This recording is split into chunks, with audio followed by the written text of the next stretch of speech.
اور یہ ہاتھ سے اس کو بدن سے نکال کر پھینکتے رہے۔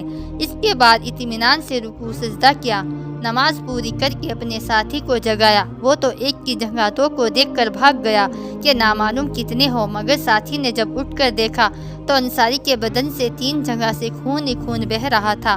مہاجری نے فرمایا سبحان اللہ، تم نے مجھے شروع ہی میں نہ جگا دیا۔ انصاری نے فرمایا کہ میں نے ایک سورہ کہف شروع کر رکھی تھی، میرا دل نہ چاہا کہ اس کو ختم کرنے سے پہلے رکوع کروں۔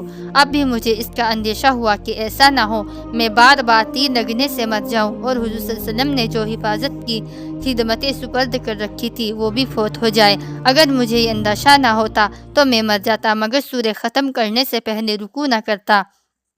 یہ تھی ان حضرات کی نماز اور اس کا شوق کہ تیر پر تیر کھائے جائے اور خون ہی خون ہو جائے، مگر نماز کے لطف میں فرق نہ پڑے۔